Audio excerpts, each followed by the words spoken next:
Hello everyone, welcome to Guidely. I hope you are good. So आज के session में हम डिस्कस करने वाले हैं current affairs with its static GK. और ये करंट अफेयर्स रहने वाली है 23 फेब की, जिसमें हम कंप्लीट करंट अफेयर्स और उसके साथ साथ उसकी स्टैटिक जीके को भी कवर करने वाले हैं। और अगर आपने इस सेशन से रिलेटेड PDF चाहते हैं तो हमारे टेलीग्राम चैनल का लिंक आपको डिस्क्रिप्शन बॉक्स में मिल जाएगा। वहाँ जाकर के आप हमारे टेलीग्राम चैनल को ज्वाइन कर सकते हैं और डेली के डेली PDFs वहाँ से डाउनलोड करके पढ़ सकते हैं। ठीक है। सो फर्स्ट न्यूज़ है, India and Singapore launch joint digital payment mechanism enabling easy and faster cross border transactions। तो इंडिया और सिंगापुर जो हैं वो एक साथ मिलकर के लॉन्च करने वाले हैं डिजिटल पेमेंट से रिलेटेड एक मैकेनिज़्म, जिससे क्रॉस बॉर्डर ट्रांजैक्शंस जो हैं वो इजीली हो सकते हैं। तो आपको याद रखना है इसमें कौन कौन सी कंट्रीज़ जो हैंड्स हैं वो ज्वाइन कर रही हैं, वो कौन कौन सी हैं, इंडिया और सिंगापुर। ठीक है। तो जैसे हमारी कंट्री का UPI होता है, that is unified payments interface, जिसके थ्रू हम डिजिटल पेमेंट्स करते हैं, वैसे ही सिंगापुर का है पे नाउ। तो पे नाउ और UPI दोनों मिलकर के एक मैकेनिज़्म लाने वाली हैं, लॉन्च करने वाली हैं, जिससे हमारी कंट्री में अगर हम कोई भी क्रॉस बॉर्डर ट्रांजैक्शन करना चाहते हैं तो वो कर सकते हैं सिंगापुर के साथ में। ठीक है। सो ये याद रखना है आपको। The next, bank of Maharashtra leads public sector lenders in loan growth and asset quality. तो जो बैंक ऑफ महाराष्ट्र है उसने पब्लिक सेक्टर लेंडर जो हैं लोन ग्रोथ और एसेट क्वालिटी में, सबसे ज़्यादा जो बैंक ऑफ महाराष्ट्र है उसने अच्छा परफॉर्म किया है लोन ग्रोथ और एसेट क्वालिटी में। जितने भी पब्लिक सेक्टर लेंडर्स हैं, फिर आप चाहे कोई भी बैंक देख लीजिए, नेशनलाइज बैंक्स हों या जितने भी कमर्शियल बैंक्स हैं, उन सब में सबसे ज़्यादा कौन सा बैंक सबसे अच्छा परफॉर्म किया है, वो है that is bank of Maharashtra. तो आपको याद रखना है, अगर कोई भी ऐसा बैंक ऑफ महाराष्ट्र या कोई भी ऐसी आती है रैंकिंग वाला, तो वो काफ़ी इंपॉर्टेंट बन जाता है। तो यहाँ पे आपको याद रखना है कौन सा बैंक है, बैंक ऑफ महाराष्ट्र। ठीक है। द नेक्स्ट है, Exim bank GOI supported LOC for $100 million to Jio MDV। ठीक है। तो एक्सिम बैंक जो है उसने रिसेंटली अभी मालदीव्स के लिए कितने का LOC दिया है, दैट इज़ ऑफ $100 million। तो एक्सिम बैंक जो है उसने $100 million का LOC लाइन ऑफ क्रेडिट दिया है मालदीव्स को। ठीक है। तो ये आपको याद रखना है। द नेक्स्ट है, निर्माण से शक्ति initiative presented by ESIC to modernize ESIS hospital infrastructure. तो जो निर्माण से शक्ति इनिशिएटिव है वो किसने लॉन्च किया है, दैट इज़ बाई ESIC। ठीक है। तो ESIS जो है उसने लॉन्च किया है निर्माण से शक्ति।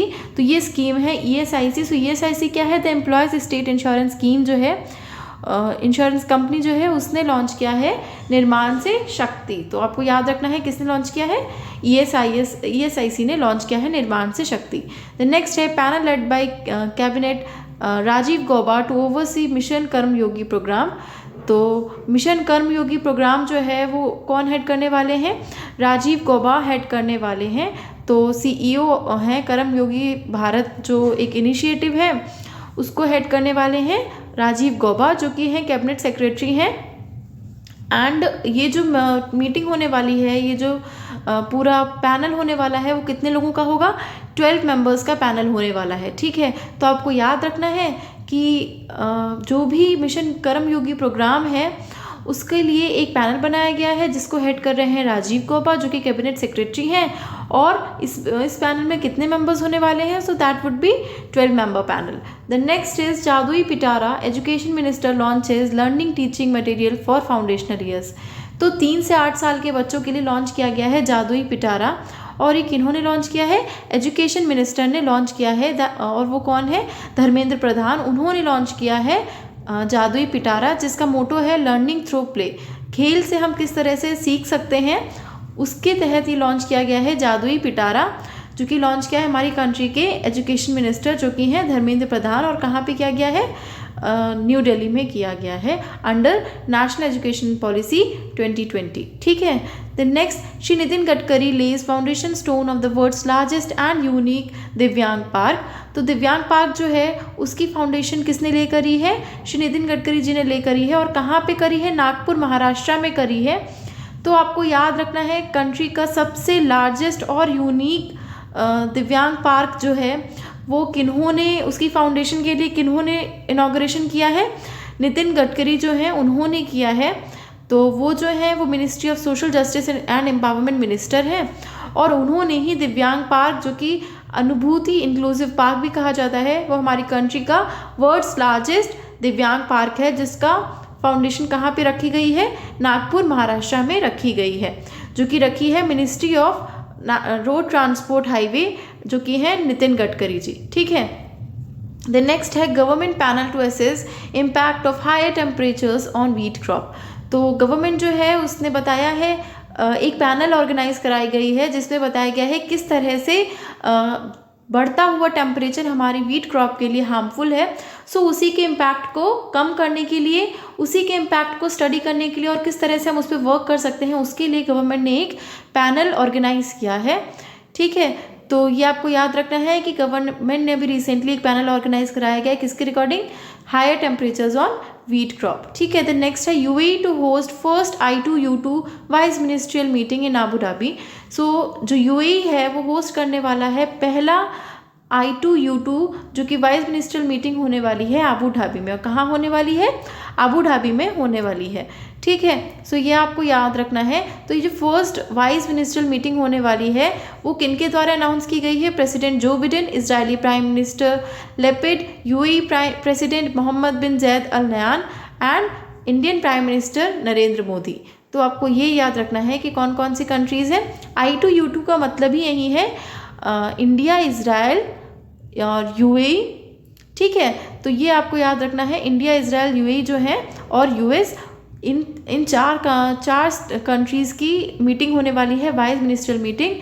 I2 that is India Israel, U2 that is UAE and USA. ठीक है, तो ये आपको याद रखना है, 4 कंट्रीज़ होने वाली हैं, इनकी एक वाइस मिनिस्ट्रियल मीटिंग होने वाली है और ये कहाँ पे होने वाली है, आबू धाबी में होने वाली है।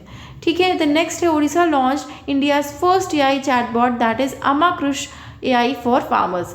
तो ओडिशा स्टेट जो है उसने रिसेंटली लॉन्च किया है पहला AI चैटबॉट जिसका नाम है अमाकृष AI फॉर फार्मर्स के लिए लॉन्च किया गया है ये चैटबॉट, जो कि है अमाकृष। और कौन से स्टेट ने लॉन्च किया है, ओडिशा स्टेट ने लॉन्च किया है। ठीक है, for agriculture name Amakrushi AI in Bhubaneswar at the annual Krishi Odisha event 2023। तो ये लॉन्च किया है उड़ीसा के जो गवर्नर हैं, जो कि हैं श्री गणेशी लाल, उन्होंने लॉन्च किया है पहला आर्टिफिशियल इंटेलिजेंस ड्रिवन चैटबॉट, जो कि होने वाला है एग्रीकल्चर के लिए, जिसका नाम है अमाकृष AI। और ये कहाँ पे लॉन्च किया गया है, भुवनेश्वर में लॉन्च किया गया है एनुअल कृषि ओडिशा इवेंट में, जो कि हुआ था 2023 का। ठीक है, सो बस आपको ये याद रखना है कि कौन से स्टेट ने लॉन्च किया है, दैट इज़ ओडिशा, और किसके रिगार्डिंग किया है, so that is for agriculture. नाम क्या है, अमाकृष AI। ठीक है, द नेक्स्ट ओडिशा जैसे रिलेटेड हम कुछ स्टैटिक जी के देख लेते हैं, दैट इज़ चीफ मिनिस्टर है नवीन पटनायक, गवर्नर है गणेशी लाल, कैपिटल है भुवनेश्वर, नेशनल पार्क है Similipal national park, Bhitarkanika national park, wildlife sanctuaries हैं Sonabeda national wildlife sanctuary, Kotagarh wildlife sanctuary and Hadagarh wildlife sanctuary. ठीक है, द नेक्स्ट है JNK approves ₹30.40 crore sensor based smart agriculture project. तो जो Jammu and Kashmir government है उसने recently approve किया है 30.40 करोड़ का अमाउंट, किसके लिए, sensor based smart agriculture product. तो ये बेसिकली एग्रीकल्चर को कितना ज़्यादा हम मॉडर्नाइज कर सकते हैं उसके रिगार्डिंग ही sensor based smart agriculture project launch किया गया है। कौन से स्टेट के द्वारा, JNK के द्वारा। और कितना अमाउंट इसके लिए अप्रूव किया गया है, दैट इज़ 30.40 करोड़। ठीक है, तो ये आपको याद रखना है। द नेक्स्ट JNK से रिलेटेड कुछ स्टैटिक जगह देख लेते हैं। गवर्नर है मनोज सिन्हा, कैपिटल है Srinagar, Jammu national park, Kishtwar high altitude national park, Kaziranga national park and Dachigam national park. Wildlife sanctuaries है Ramnagar wildlife sanctuary, Gulmarg wildlife sanctuary. The next है GOI setup 16 member panel to draft digital competitions act. तो जो government of India है उसने recently एक 16 members की panel setup करी है, किसके रिगार्डिंग, डिजिटल कॉम्पिटिशन एक्ट के रिगार्डिंग। सो ये रहने वाली है 16 मेंबर्स की पैनल, जिसको हेड करेंगे मनोज गोविल, जो कि हैं secretary of the ministry of corporate affairs. ठीक है, तो ये आपको याद रखना है, ये जो 16 मेंबर्स की पैनल हुई है वो किसके रिगार्डिंग हुई है, डिजिटल कॉम्पिटिशन एक्ट के लिए हुई है, और इसको हेड करने वाले हैं मनोज गोविल, जो कि हैं secretary of ministry of corporate affairs. ठीक है, द नेक्स्ट है lieutenant governor MV Suchindra Kumar appointed as new army vice chief. तो लेफ्टिनेंट जनरल जो कि हैं MV सुचिंद्रा कुमार, उन्हें अपॉइंट किया गया है army vice chief as a new army vice chief. ठीक है, तो आपको नाम याद रखना है, लेफ्टिनेंट जनरल जो कि हैं MV सुचिंद्रा कुमार, उनको अपॉइंट किया गया है vice chief of army staff. और इन्होंने किसको सक्सीड किया है? लेफ्टिनेंट जनरल BS रजू, इन्होंने सक्सीड किया है, मतलब इनके रेजिग्नेशन के बाद अब अपॉइंट किए गए हैं MV सुचिंद्रा कुमार जो कि हैं new vice chief of army staff. ठीक है, द नेक्स्ट है remittances for overseas studies fall 42% in first 9 months of physical year 23। तो जो रेमिटेंसेज है ओवरसीज़ के रिगार्डिंग, वो उसमें कितने परसेंटेज का फॉल देखा गया है? दैट इज़ ऑफ 42%, और ये पहले 9 मंथ्स में देखा गया है फिजिकल ईयर 2023 में। ठीक है, the next, Indian origin software engineer wins top national geographic photography contest. तो जो इंडिया ओरिजिन सॉफ्टवेयर इंजीनियर हैं, उन्होंने अभी रिसेंटली अवार्ड जीता है। सो वो कौन सा अवार्ड है? National geographic photography contest. ठीक है, तो उनका नाम क्या है? कार्तिक सुब्रमण्यम, जिन्हें अवार्ड मिला है किसके लिए? एक फ़ोटो जिसका नाम है डांस ऑफ द ईगल्स, उसके लिए उन्हें अवार्ड दिया गया है, और वो अवार्ड दिया गया है नेशनल ज्योग्राफिक फोटोग्राफी कॉन्टेस्ट के लिए। ठीक है, तो आपको ये नाम याद रखना है, कार्तिक सुब्रमण्यम, जो कि इंडियन ऑरिजिन के हैं, और इनको किस फोटो के लिए मिला है? डांस ऑफ द ईगल्स के लिए इन्हें अवार्ड मिला है।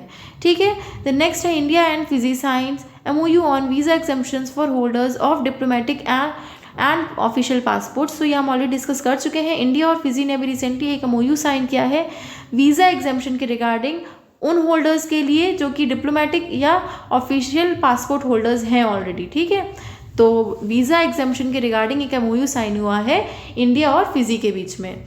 ठीक है, द नेक्स्ट न्यूज़ है NDDB मृदा limited science agreement with Systema.bio and unveils गोबर से समृद्धि प्रोग्राम। सो NDDB मृदा लिमिटेड जो है, उसने अभी रिसेंटली एक एग्रीमेंट साइन किया है Systema.bio से, बायो के साथ में, और उन्होंने एक प्रोग्राम लॉन्च किया है जिसका नाम है गोबर से समृद्धि प्रोग्राम। ठीक है, द नेक्स्ट न्यूज़ है Vedanta Foxconn JV selects Dholera sir for first semiconductor facility in India. ठीक है, तो वेदांता फॉक्सकॉन जो है JV जो है, उसने सेलेक्ट किया है धौलेरा SIR को सेमीकंडक्टर फैसिलिटी के लिए इंडिया में। ठीक है, नेक्स्ट है Indian team settle for bronze at badminton Asia mix team championship in Dubai. तो इंडियन टीम जो है, उसने ब्रॉन्ज मेडल लिया है badminton Asia mix team championship जो कि हुई थी दुबई में। ठीक है, तो आपको याद रखना है कि हमारी कंट्री की जो इंडिया टीम है, उसने बैडमिंटन एशिया मिक्स टीम में ब्रॉन्ज मेडल लिया है, और वो चाइना से हार गई जिसमें। तो इसमें PV संधू जो हैं, और साथ ही साथ HS प्रणॉय जो हैं, उन्होंने ब्रॉन्ज मेडल लाया है इंडिया के लिए, किसमें? Badminton Asia mix team championship, जो कि कहाँ पे हुई थी? दुबई में हुई थी। ठीक है, सो ये इंपॉर्टेंट GA रिलेटेड क्वेश्चंस थे, करंट अफेयर्स थी, और स्टैटिक GK था, जो कि हमने डिस्कस कर लिया। सो आई होप ये आप सभी के लिए यूज़फुल रहा होगा। एंड इसी के साथ साथ बहुत जल्द आपके लिए इंश्योरेंस अवेयरनेस सीरीज़ भी लेकर के आने वाले हैं।